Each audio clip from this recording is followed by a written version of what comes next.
배우자가 같이 믿음 생활 잘할 수도 있고 못할 수도 있고, 한쪽은 불신자일 수도 있고, 또 어떤 사람은 결혼을 했는데 일찍 정상 과부가 되기도 하고, 잘 살다가 노년에 배우자가 먼저 죽기도 하는, 그리고 다양한 우리의 삶의 모습들이 주어져 있습니다.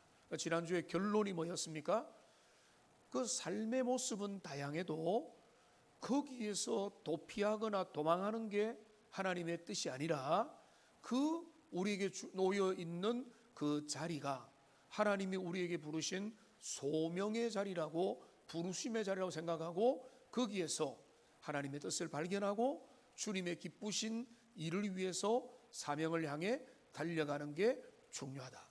이 이야기를 여러분 지난주에 핵심이었고, 성경 7장 1절부터 24절은 그 내용을 주로 반복해서 다루었습니다.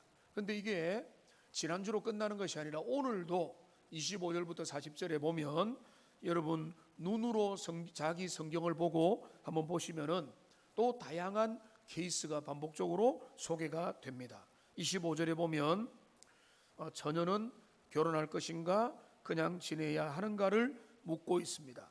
그리고 27절에 보면 결혼하여 아내에게 매였느냐 매이지 않았느냐, 이런 표현을 씁니다. 32절에 보면 장가간 자와 장가가지 않은 자의 마음이 다를 것이다 라고 말하고 있습니다.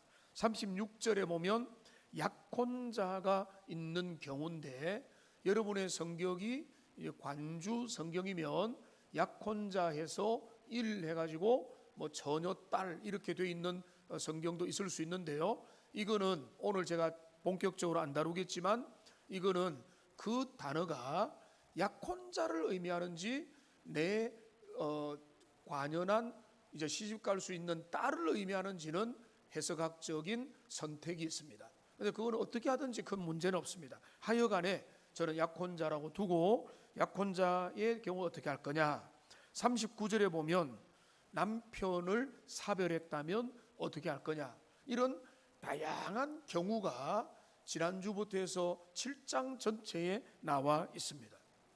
여러분 우리는 단순하면 좋잖아요. 맞으면 맞다, 아니면 아니다 하면 좋은데, 여기 결혼을 했건 결혼을 하지 않았건 사별을 했건 약혼을 했건 다양한 경우들이 왜 성경에 등장하겠습니까? 그거는 지난주 말씀을 떠올려 보면 우리의 삶이 그만큼 다양하다는 것입니다. 복잡하다는 것입니다. 여러분만 쭉 봐도 결혼한 가정도 있고 자녀가 있는 가정도 있고 사별한 분도 있고 결혼 안 한 독신도 있고 결혼을 했으나 지금 혼자인 분도 있고, 청년인데 결혼하고 싶은데 못한 분도 있고, 결혼을 아직은 생각도 못한 독신도 있고, 다양한 형태가 어제도 있었고 오늘도 있었다는 것입니다. 이것은 우리의 삶에 주어진 조건이고 자리고 얼마든지 다양할 수 있다. 그런데 이 말씀을 통해서 우리 주님은 우리에게 어떤 것을 우리에게 요청하고 계시는가? 우리가 오늘 말씀을 통해서 나무를 보다가 길을 잃어버리거나 숲 안에서 어떤 나무에 너무 치우쳐서 전체 말씀의 흐름과 맥락을 놓쳐버리지 않고, 이 7장 전체에서 성경이 우리에게 강조하는 말을 함께 확인하고 살펴보고 도전받고 은혜 받기를 원합니다. 제일 먼저 확인할 것은 뭔가 하면, 오늘 바울이 계속해서 우리에게 말하는 것은, 먼저는 뭔가 하면 우리의 삶의 형태, 외형, 모양보다 중요한 것은 소명의 삶이라는 것입니다. 우리는, 저도 여러분에게 결혼하십시오, 결혼을 했다면 한 자녀 2명을 이상은 놓으십시오 라고 자주 말을 했죠.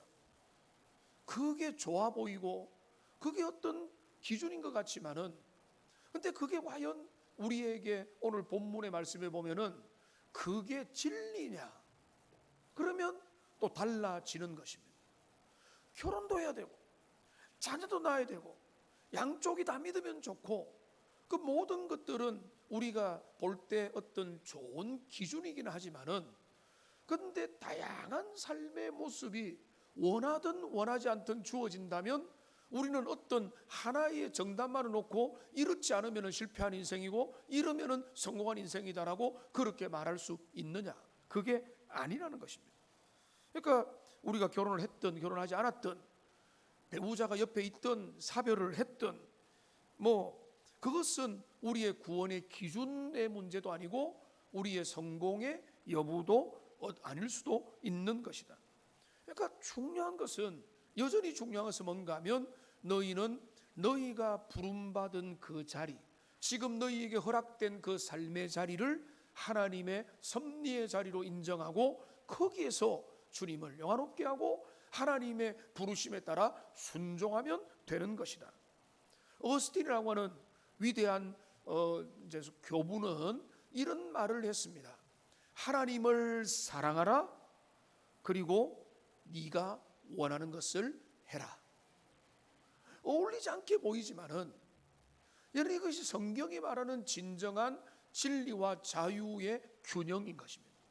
하나님을 사랑하는 가운데 삶의 모든 조건들이 허용되기도 하고 거기에서 주님의 선한 뜻은 누구에게 어떤 모습으로라도 드러날 수 있다는 거예요. 근데 결혼하면 안 돼, 결혼 안 했으면 실패한 거야, 내 인생은 어떻게 된 거야, 이런 식으로 어떤 우리 사회적인 시각으로 그 정답을 내리고 거기에 모든 걸 맞추고, 재혼은 문제가 되나, 사별은 어떻게 되지, 사별하고 난 다음에 결혼해야 되느냐 안 해야 되느냐 라고 하는 여러 가지 복잡한 문제 속에서 우리는 성경이 말하는 기준 말고 사회적인 기준을 마치 진리처럼 생각을 하고 있지만, 의외로 성경은 우리에게 그런 부분을 그거는 진리가 아니다라고 우리에게 말하고 있습니다. 그래서 여러분, 우리가 이 본문을 이제 이해하는 여러 가지 케이스들이 나오는 고린도전서 7장을 이해하는 중요한 내용이 오늘 우리가 읽은 본문 속에 나와 있습니다. 이 본문 전체를 일일이 해설하고 궁금한 여러분의 궁금증을 다 해소시켜 줄 자신도 없고 시간도 없지만, 근데 그 모든 것들의 맥락을 꿰뚫는, 그러니까 제가 감히 말씀드리면 이 구절들만 제대로 이해하면 고린도전서 7장은 열리고 풀리게 되어 있는 핵심 내용이 나와 있습니다. 그게 바로 뭔가 하면 오늘 29절부터 31절까지에 나와 있는 내용입니다. 자, 여기 보면 화면에 이제 보시면은 나와 있지만은, 여기 29절부터 30절까지 내용에 보면 이런, 여러분 성경을 직접 한번 여러분이 보시면 이렇게 되어 있습니다. 29절 뒤에 보니까 안에 있는 자들은 없는 자 같이 하고, 30절에 우는 자들은 울지 않은 자 같이 하며, 기쁜 자들은 기쁘지 않은 자 같이 하며, 매매하는 자들은 없는 자 같이 하며, 세상 물건을 쓰는 자들은 다 쓰지 못하는 자 같이 하라. 화면에 보면 없는 자 같이, 없는 자 같이, 없는 것 같이, 없는 것 같이, 그러니까 그게 다 쓰지 못할 것처럼이라고 해서, 그런데 이 내용을 우리가 대별을 해보면 이렇게 다음 표를 한번 보시면은 이렇게 대별이 되는 것입니다. 지금 없는 것 같이, 오늘 이제 설교 제목도 없는 것 같이 여기며 살라라고 그렇게 이제 잡아봤는데요. 여기 없는 것 같이라고 여기는 이 네 가지 주제를 여기서 해보면, 첫 번째는 뭔가 하면 아내를 없는 것 같이. 오해하지 마십시오. 투명인간으로 여겨라, 남편은 투명인간이다, 이런 말이 전혀 아닙니다. 근데 여기서 본문이 말하죠, 가족 관계를 없는 것 같이. 그 다음 밑으로 보면은 슬픔도 기쁨도 없는 것 같이. 이건 뭔가 하면 슬퍼도 그 슬픔에 올인하지 말고, 기뻐도 그 기쁨에 올인하지 말고, 그것이 마치 전부가 아닌 것처럼 살아라 라고 하는 게 없는 것 같이거든요. 그러니까 기쁨과 슬픔은 뭡니까? 그거는 감정이죠. 인생에 일어나는 여러 가지 희노애락의 감정들도 없는 것 같이 여겨라. 그 다음에 여기 뭐라고 했습니까? 자, 매매하는 자들은, 매매한다는 것은, 이거 매매한다는 것은 경제 활동을 의미하는 거죠.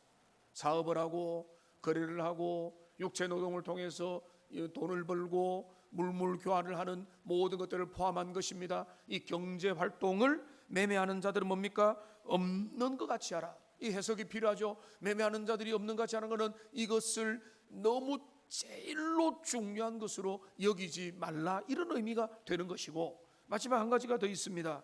세상 물건을 쓰는 자들은 그 물건을 쓴다는 것은 우리가 물건을 소비하고 구매하고 사용하는, 여러분도 얼마나 많은 것들을 씁니까?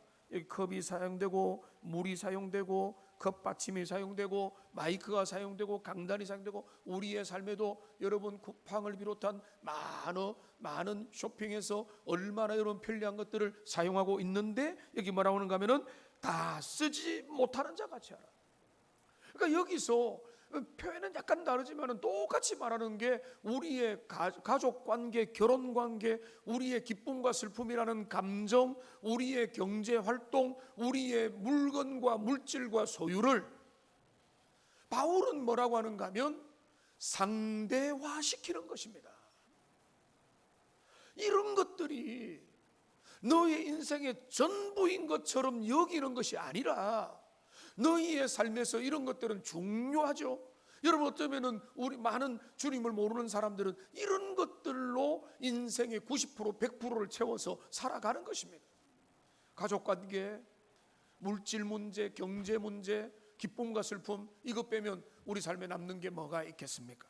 그러니까 이런 모든 것들이 너무너무 중요하다고 여기는 시대 속에, 여러분 고린도 교회 시대도 그랬고 오늘날 우리 시대도 그렇고, 우리 시대 사람들은 이 모든 것들이 삶의 전부고 인생의 가치와 목적은 여기에 집중하는 거라고 여기면서 사람들은 이 땅의 삶에 몰두하고 거기에 관심을 보여주고 있다는 것입니다.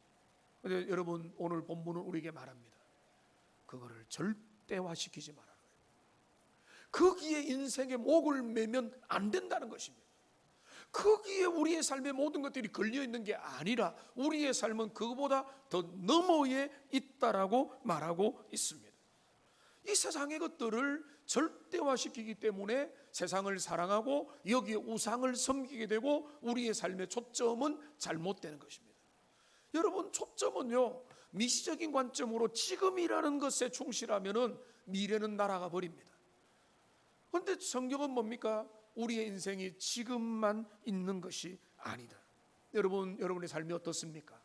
여러분, 주님 앞에 온 것 자체가 내 삶은 세상에만 100% 있지 않다는 선언이기는 하지만은, 여러분 지금 말했던 것을 중심으로 살펴보면은 우리의 가족관계, 내 자녀, 내 배우자, 우리의 가정을 유지하는 것, 경제 생활하는 것, 그리고 우리의 소유 문제, 이 모든 것들이 여러분의 삶의 전부라고 여기고 살아간다면 우리의 삶은 거기에서 어그러지고 있는 것입니다. 초점이 잘못된 것입니다. 불편해지는 것입니다. 하나님의 시각으로 우리의 인생을 제대로 못 보기 때문에, 그러니까 이 교회 오면 말씀을 들으면 내 삶과 충돌이 된다면 그 부분에서 충돌이 되고 있다는 것입니다. 조금만 더 살펴봅시다. 31절을 보십시오. 여기 31절에 보면 유사한 표현이 두 번 나와 있습니다. 세상 물건을 쓰는 자들이라고 해서 쓰는 자들의 한번 표시를 하시고, 다 쓰지 못하는 자까지 하라라고 되어 있습니다. 여러분, 쉬운 영어 단어니까 쉬운 영어 단어에 USE라고 하는 단어가 있죠. USA가 아닙니다. 영어 발음이 어떻게 됩니까? use죠. 따라하면 use. use는 사용하다라고 하는 그런 쉬운 단어입니다. 그런데 쓰는 것은 하나님 우리에게 허락한 것입니다. 그런데 use 앞에 AB가 들으면은 발음이 어떻게 되죠? abuse가 됩니다. abuse는 뭡니까? 남용입니다. 오용하는 겁니다. 지나치게 쓰는 것입니다. 그런데 오늘 본문은 그걸 말하는 겁니다. 너희는 너희에게 주어진 모든 시간과 물질과 기회와 가능성과 에너지와 재화들을 100을 받았다고 100을 다 쓰지 말라는 거예요. 너희는 사용할 자격도 있고 권리도 있고 의무도 있고 특권도 있지만 너희의 삶이 마치 내게 주어진 게 다 쓰고 죽을래? 내게 자유가 아니냐? 나는 다 쓸래? 물질도 자원도 기회도 즐거움도 눈에 보이는 모든 걸로 내가 쇼핑하면서 내가 쇼핑을 마음대로 여기부터 여기까지 주세요 라고 하는 게 내 삶의 꿈이야. 그러니까 많은 돈이 필요해 라고 하는 그 오남용을 하고 싶어하는 것들을 생각한다면 그거는 성경의 가치관과 다른 것입니다. 주님은 우리에게 원하는 것을, 너희는 하나님의 창조 명령을 따라 너희에게 주어진 모든 재화들과 물건들과 시간들과 너희의 달란트를, 너희에게 주어진 모든 것들을 아낌없이 사용하되 너희는 다 쓰지 못하는 자로 여기면서 이 땅에 살아라는 것입니다. 쓸 수 있어도 다 내 육신과 몸을 위해서 사용할 수 있지만 그렇게 살지 말라고 말하는 것입니다. 근데 여기 좀 더 확대되죠. 고린도전서 7장은 결혼의 문제, 혼자 사느냐 같이 사느냐 믿느냐 안 믿느냐 문제인데 훨씬 더 확대되었지만은 바울의 정신이 나온 것입니다. 결혼의 문제가 바울의 초점이긴 하지만은 결혼이든 물질이든 자원이든 너희의 감정이든 너희의 삶의 모든 것들에 거기에 너희의 운명을 걸지 말라는 것입니다. 거기가 너희의 모든 것이 다 있다고 자녀들에게 운명 걸지 말라는 거예요. 배우자만 믿고 너희의 삶을 던져버리지 말라는 것입니다. 위험한 말이죠. 그런데 그 말의 의미는 알겠죠? 하나님을 대신한 다른 어떤 것도 있어서는 안 된다. 물질, 나는 노후까지 다 준비해놨다. 그러면 여러분 인생은 성공입니까? 성경은 그건 아니라고 하거든요. 오늘 주님이 너를 데려가시면 가까이에서 멀리에서 돈 많이 쌓아놨는데 나 인생을 위해서 손을 쓸 수 없는 일들이 얼마든지 많이 일어나는데, 그러니까 오늘 본문에서 우리에게 보여주는 그 내용 하기 전에 좀 더 보강을 하면, 여러분 전 세계적으로 매년 생산되는 식량의 5분의 1은 사용되지 않고도 버려집니다. 그 자리에서 버려지는 양이 얼마인가 하면은 10억 5천만 톤입니다. 근데 이거는 어느 정도 규모인가 하면 1초에 33톤이라는 그 양이 그대로 버려집니다. 음식 쓰레기가. 근데 우리나라도 예외가 아니라서 우리나라도요, 날마다 하루에 상암 월드컵 경기장을 꽉 채울 음식물이 그대로 버려집니다. 날마다. 이거를 개인별로 계산하면요, 우리는 지금 하루에 한 사람이 밥 한두 공기를 먹지도 않고 그대로 내버린 양이 음식 쓰레기로 지금 다 배출되고 있다는 것입니다. 여러분, 모든 것들을 상대화하라. 자, 이 말은, 이 모든 것들을 상대한다는 의미는 무엇인가 하면, 세상에 있는 모든 것들을 절대적인 것으로 여기지 말고, 남용하지 말고, 거기에 목숨 걸지 말고, 거기에 푹 빠져서 거기에 내 삶의 무지개가 있다고 여기지 말고, 그러한 것들에 마음을 두지 말라고 했습니다. 근데 이거를 저는 그냥 마음을 두지 말라고 했지만은, 로전스 목사님은 그거를 뭐라고 이름을 붙였는가 하면 세상에 물들지 않는 초연함이라고 이름을 멋지게 신학자답게 붙였습니다. 세상에 물들지 않는 초연함, 거룩한 초연함. 이걸 어떤 분은 뭐라고 했는가 하면은 세상의 거리두기라고 했습니다. 거리두기. 여러분 성경을 쭉 읽어보면 하나님의 사람은 세상에 일정한 거리를 두라는 거예요. 세상이 너무 좋고 너무 재밌고, 그래서 어떤 분들은 이렇게 말합니다. 하나님, 나 좀 늦게 데려가 주세요. 여러분, 그 거리두기 실패한 것입니다. 주님을 진짜 사랑하는 사람은요, 주님, 이 땅이 하나님이 허락한 생활 동안에 감사하고 누리면서 섬기면서 살지만은 나는 주님께 더 가까이 가고 싶습니다. 이게 영원을 생각하는 사람의 관점인데, 세상에 깊이 빠진 사람은 세상과 친구가 되어버렸기 때문에 세상과는 뗄래야 뗄 수도 없는 상태로 깊이 밀착이 되어 있으니까 영원과 영원한 영생을 바라보는 관점을 놓쳐버리고 살아가는 것입니다. 그러니까 그들이 볼 때는 믿음 생활한다는 것은 너무나 억울하고 손해보는 이야기가 될 수밖에 없다는 것입니다. 요한일서 2장 15절 16절은 말합니다. 이 세상이나 세상에 있는 것들을 사랑하지 말라. 누구든지 세상을 사랑하면 아버지의 사랑이 그 속에 있지 아니하나니. 여러분, 그래서 성경은 우리에게 세상에게 일정한 거리두기를 하라는 겁니다. 거리두기를 하는 것은 미워하라는 것이 아닙니다. 죄 많은 세상은 내 집이 아니니까 아주 미워하고 저기 속세를 떠나라는 말도 아닌 것입니다. 우리의 사랑하는 가족들, 자녀들, 우리의 물질과 우리의 슬픔과 기쁨과 우리의 모든 소유와 경제 관계와 우리의 삶에 있는 모든 것들을 중요하지만은 하나님의 기준에서 상대화시키라는 것입니다. 주님, 내 가정 너무 중요하지만 주님보다 더 중요하지 않습니다. 내 직업 너무나 중요하지만 주님보다 더 중요하지 않습니다. 내 감정 너무 중요해, 내 슬픔과 내 기쁨 너무 중요하지만 그것도 주님 발 앞에 내려놓는, 그러니까 주님만에서 그 모든 것들을 절대적이지 않고 상대적으로 내려놓을 때 우리는 인생의 의미와 목적과 방향이 제대로 보이게 된다. 그건 내려놓지 않으면요, 방향을 잃고 헤매고 지금 어디로 가는지도 모르고 살아갈 수밖에 없다는 것입니다. 우리가 이렇게 살아야 될 이유가 뭡니까? 유지해야 되는데 어비우지하지 않고 남용하지 않고 살아가야 되는 이유가 뭐냐? 자, 어떤 분들은 말할 겁니다. 환경을 지켜야 되고, 맞습니다. 자연 보호를 해야 되고 우리가 이 땅을 지켜야 된다, 맞습니다. 하나님이 맡겨주신 피조 세계를 건강하게 다음 세대에게 좀 더 나은 지구를 물려줄 책임이 우리에게 있습니다만, 그런데 오늘 본문이 우리에게 말해주는 것은 너희가 아끼고 낭비하지 않으면 너희는 저축을 할 수 있다.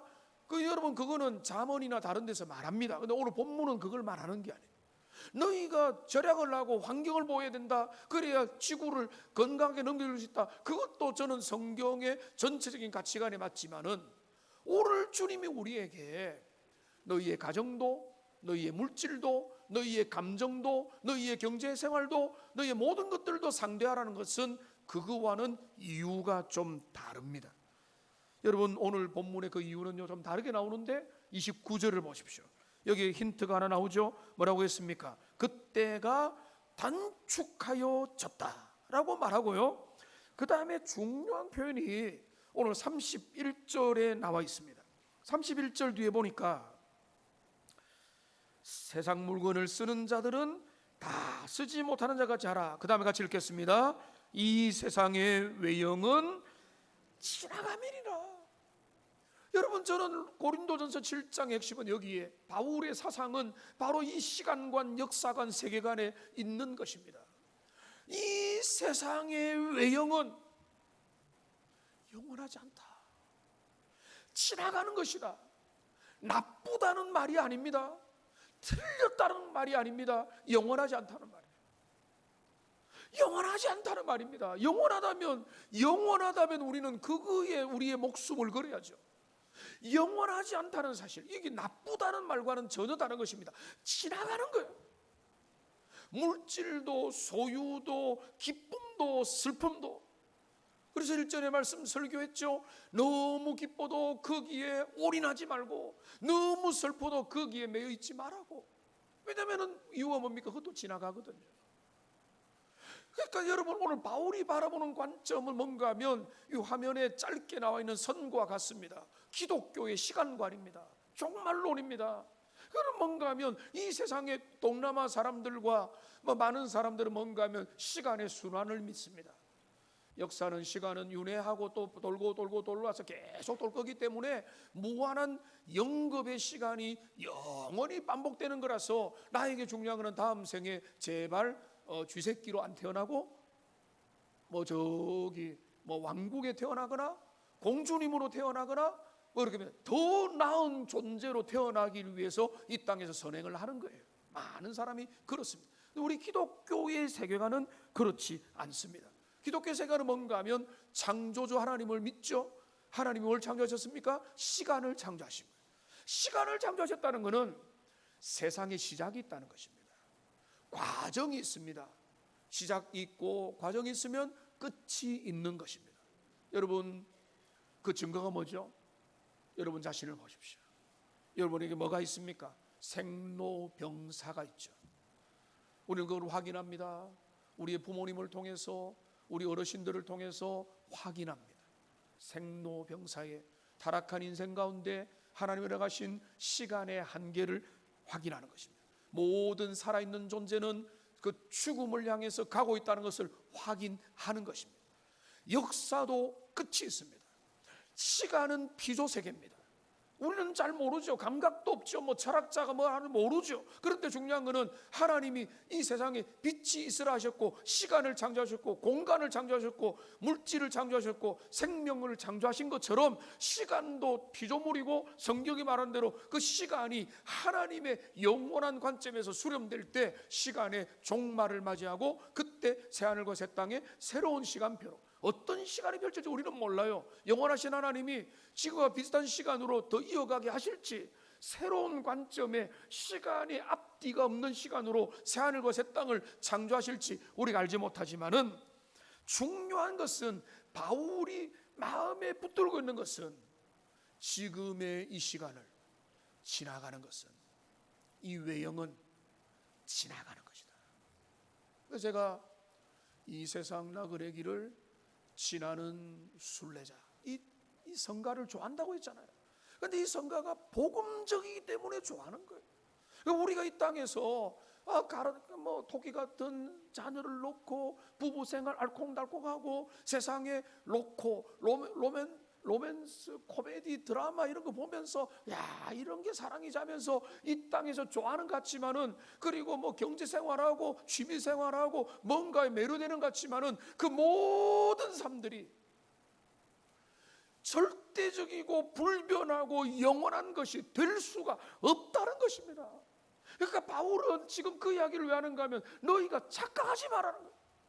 너희가 이 땅에서 사는 그 삶이 전부인 것처럼, 이 땅만 잘 사면 성공인처럼 이 땅에서 누리고 어뷰즈하고 잘못 사용하고 낭비하고 오용하고 많이 사용했다, 여행 많이 갔다, 돈 많이 썼다 하고 할 거 안 할 거 다 해봤다, 그 우리의 성공이 아니라는 거예요. 이 땅의 삶에 지나치게 크기에 모든 것들을 걸지 말라. 그런데 제가 이 설교 준비를 하면서 좀 부담스러웠던 거 뭔가 하면, 좋습니다. 물질, 뭐 건강, 감정 이런 게 괜찮은데 여기 뭘 건드립니까? 부부관계를 건드려요. 가정의 문제를 건드려요. 그러니까 이거를 의미가 뭘까? 여러분, 본문의 의미는 분명합니다. 결혼도, 부부관계도, 부모와 자녀의 관계도 이 땅의 삶의 형태가 영원한 것 아닙니다. 천국에서는요, 가정별로 안 모여요. 제가 아는 한은 그렇습니다. 그러면 지금의 결혼과 가정과 부부의 의미는 뭔가? 저는 부산에 있을 때 교육자들과 토론했던 내용이 제 마음에 깊이 남아있어요. 한번 따라합시다. 추억은 남는다. 여러분, 그거를 잊지 마세요. 천국에서 부부끼리 모입니까? 제 아내한테 미안하지만은 형태는 달라져요. 그런데 추억은 남아요.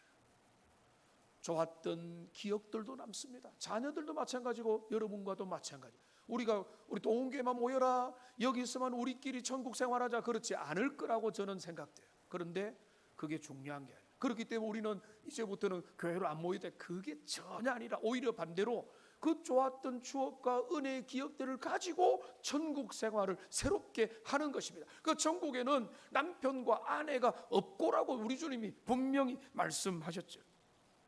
그러니까 바울이 말하는 것은, 하나님이 이 땅에서 주님의 아름다운 섭리로 결혼을 하고 부부를 허락하고 자녀도 허락하고, 어떤 사람은 독신의 길을 걸어가고 결혼하고 사별을 하기도 하고 별의별 케이스별로 살지만은, 중요한 것은 어떤 외형을 가졌느냐는 중요하지 않다는 것입니다. 오늘 본문을 쭉 읽어보세요. 중요한 뭔가 하면 그 모든 삶의 자리에서 하나님을 기쁘시게 했느냐, 주님과 동행했느냐, 하나님이 원하시는 삶의 의미를 따라서 달려갔느냐가 훨씬 더 중요하다는 것입니다. 여러분, 그래서 오늘 본문을 오해하지 마십시오. 본문에 보면, 얼핏 보면 이렇게 말합니다. 바울의 표현이 천국 가면 물어봐야 될 것 같아요. 진심을 물어봐야 될 것 같아요. 바울이 결혼 안 해서 억울해서 그 말을 하는지, 너는 아내에게 매였느냐, 이렇게 말을 하는 거예요. 매였느냐, 이거는 좀 뭔가 손해보는 느낌이잖아요. 근데 바울이 그 말을 또 하거든요. 여기 38절을 보세요. 결혼하는 자는 잘하거니와 결혼하지 아니하는 자는 뭐죠? 더 잘한다고 일부러 말하고 있어요. 뭔가 질투심이 많이 있는 느낌이 듭니다. 그래서 40절을 보십시오. 내 뜻에는 그냥 지내는 것이 더욱 복이 있으리로까지 말을 하는 거예요. 자, 그러면 이 말을 고지고대로 하면은 결혼이 좋습니까? 독신이 좋습니까? 애매하게 대답하지 마시고, 독신이 더 나은 것 같이 분명히 말하고 있는 것 같이 보이잖아요. 그런데 앞뒤 설명을 보면 그 뜻이 아니에요. 자, 그러면 이 바울이 뭐라고 하는 거면, 독신자는 더욱더 주님을 사랑한다, 이렇게 되어 있거든요. 그러면 그거는 앞뒤가 안 맞잖아요. 독신이면 자동으로 주님을 더 섬깁니까? 지금 이 말은 그 말이 아니에요. 간단하게 설명하면 이 말입니다. 우리가 똑같은 상황과 똑같은 믿음과 똑같은 헌신이라면 독신의 삶이 주님께 더 집중할 수 있는 훨씬 유리한 삶의 형태다. 이 앞에 있는 전제가 빠져 있는 거예요. 똑같은 믿음의 삶을 살아도, 자, 결혼을 하면 어떤 의무가 생깁니까? 아내를 살펴야 돼요. 자녀를 살펴야 돼요. 아내는 남편을 살펴야 돼요. 자녀를 살펴야 돼요. 양 가문을 살펴야 돼요. 여러분, 그 의무에 매이는 것입니다. 그러면 그 의무를 섬기는 것은 주님의 기쁨이 되지만, 주님의 직접적인 일들의 맥락에서 보면은 인간의 시간은 제한되어 있고, 그 시간이 어쩔 수 없이 다른 데 사용이 되는 것입니다. 어떤 분들은 안타까워하거든요. 우리 권사님들, 믿음 좋은 권사님들이 정작 섬길 시간에 손주들을 봐야 된다, 이러면서 옆에서 좀 아쉬워하는 분들도 계시기도 합니다. 그런데 여러분, 다르죠. 손주를 볼 수 있다면 봐야 되죠. 우선순위 문제가. 그런데 좀 우리가 공적으로 보면은 손주가 한 10명 된다고 생각해 보세요. 어떻게 되겠습니까? 다른 일 하나도 못하죠. 그러면 그분들은 기쁨으로 섬기다 나중에 몸살 나가지고 내가 어떤 걸 기대하면서 손주를 보느냐, 이런 생각이 들지 않겠습니까? 그러니까 여기서 말하는 것은 똑같은 경우, 똑같은 믿음, 똑같은 분량에서를 전제로 두고 결혼하지 않은 자는 주님을 위해서 훨씬 더 집중할 수 있어요. 그러니까 이제 아내는 오해를 하지 않는데, 제가 결혼하기 전에 은혜에 집중했을 때, 결혼하지 않으면 훨씬 더 주님을 위해서 살 수 있겠다 생각이 들었습니다. 그런데 성경에 나와 있는 대로 저는 천국을 위해서 스스로 고자된 자가 아닌 것을 확인하고 기도하면서 주님, 결혼하기 원합니다라고 결혼을 했죠. 근데 분명한 해답은 뭔가 하면, 주님을 위해 일하는 같은 조건이라면 결혼하지 않아도 문제가 없다. 이게 그 시각입니다. 자, 그러면 결혼해서 주님을 섬기는 이들도 얼마나 많이 있습니까? 그런데 결혼을 한 번이 아니라 결혼을 4번을 한 어떤 경건한 여인의 이야기를 여러분의 좀 사고를 좀 넓히기 위해서 제가 말씀을 드리겠습니다. 그 여인이 누군가 하면 종교개혁을 품은 어머니 비브란디스 로젠블라크라고 하는 분입니다. 이분은 60세를 살았는데요, 화면에 사진을 한번 띄워주세요. 이 여인입니다. 이 여인, 얼굴이 그 시대에 예뻐서 4번 결혼했나? 한번 잘 들어보세요. 20살에 첫 번째 남편과 사별을 했습니다. 어린 딸 하나를 안고 홀로 남겨진 그녀는 바젤의 종교개혁가 오이콜람 파디우스라는 유명한 개혁자와 재혼을 했는데, 당시에는 전염병이 창궐하는 바람에, 그 다음 화면에 보면 밑에 이제 도표에 글은 작지만은 보여집니다. 3년 만에 두 번째 재혼해서 남편과 사별을 했고, 세 번째 남편이 누군가 하면 스트라스부르의 개혁가 카피토와 결혼을 했는데 이 카피토가 또 흑사병을 앓다가 죽어버린 거예요. 그 다음에 네 번째 또 이제 홀로 남겨진 이 비브란디스는 전염병으로 아내를 잃은 카피토의 동료인 마틴 부처. 마틴 부처는요 칼빈 루터 다음으로 유명한 그룹에 들어가는 종교개혁자입니다. 마틴 부처와 결혼하여서 네 번째 가정을 꾸렸습니다.